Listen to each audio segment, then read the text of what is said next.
Hey Busy Fit fam, this is Stephen Anderson and I'm your Busy Fit coach. Welcome to week 2, day 5 of your Busy Fit 2.0 Healthy Habits Coaching, and I'm so glad that you're here.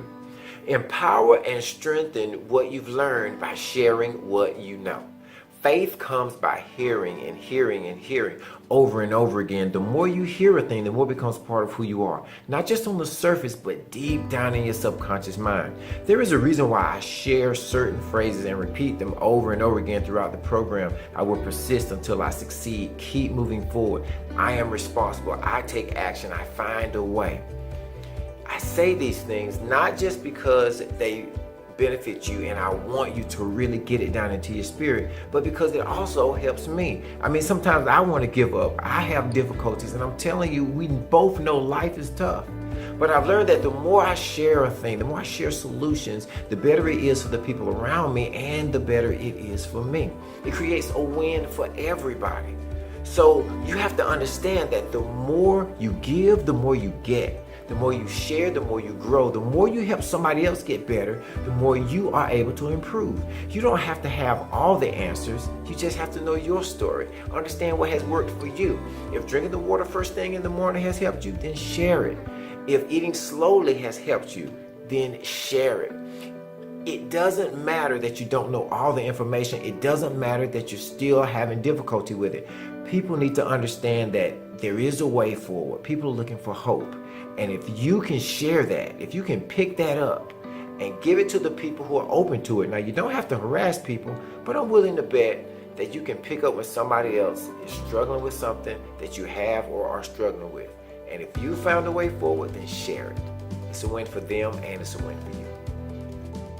Today, I'm going to give you a few more techniques that you can use to help you slow down with your eating.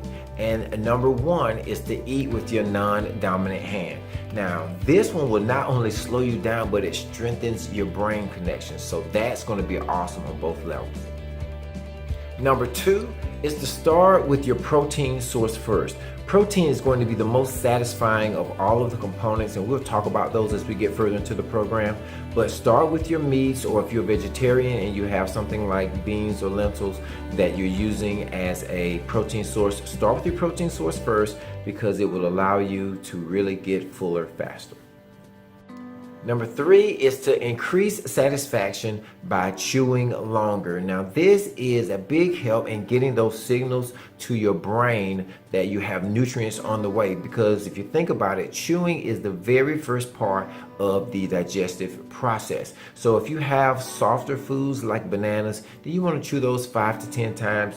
Those foods that have a little bit more substance to it, like your meats and your veggies and those crunchy type fruits, then you want to chew those up to 30 times. And number 4 is to just be aware. Pick 1 or 2 of these techniques and rehearse those over and over again. Get that repetition in. It's important for you to realize that this one takes some time. I get more feedback from students, clients, people in the Busy Fit family saying, I'm still working on chewing and eating slowly. And this is into weeks 8, 9, and 10. So no worries, just understand it's a process. Stick with it, hang in there, and never give up. All right, now we're on to our calls to action. Number 1, make sure you are going through your Busy Fit mindset statements every single morning without fail. Go ahead and get that bonus in for the nighttime as well. And your habit number 1, which is to drink that 16 ounces of water first thing in the morning. Habit number 2, which is to make sure you're getting your activity or your rest in, whatever is scheduled for the day. And number 3, we're eating slowly. Picking those 1 or 2 techniques. You don't need to do them all. Pick 1 or 2 and then just nail them. Just go over and over again. This one takes a lot of time.